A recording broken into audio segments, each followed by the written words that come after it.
friends, how are you today? Good.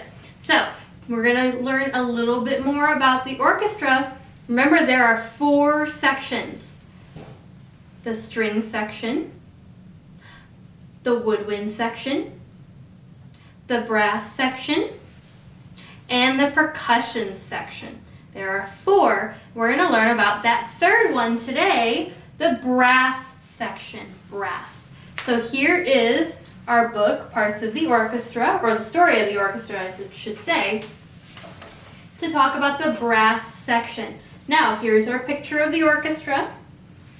And the brass section players sit in the back here in this section here and here. Areas for trumpets, trombones, tubas, and French horns. Let's see what we can learn from our book.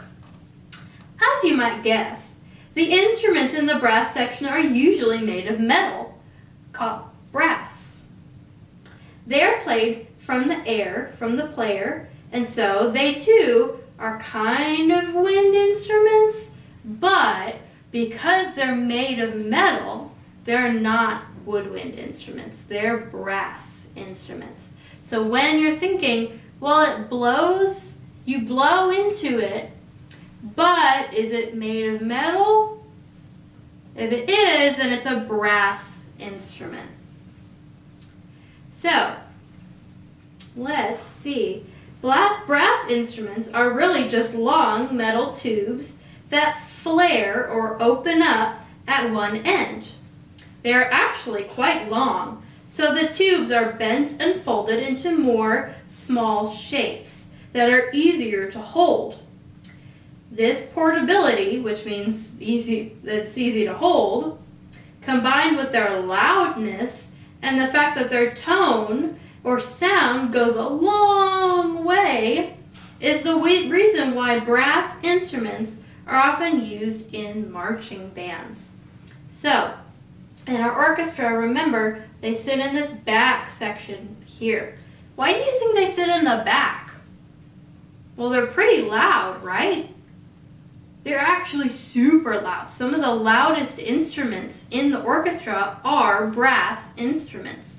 So they sit in the back so that the people listening to the orchestra don't get their ears hurt. Let's look at some pictures. Here's a trumpet. It loops around. Remember, it's a long metal tube that's twisted and turned. Ooh, here's another really twisty one, the French horn. It's got lots of tubes going this way and that way. The trombone. Remember, it's got the flare. Think of it open like a flower. And then it twists and turns. And then lastly, the tuba. Tuba is definitely one of the biggest ones. It's open like a flower on the end, and then it goes around and around and around and around and around. So, those are some instruments of the brass section. You think you got it? Good. I'll see you on Wednesday.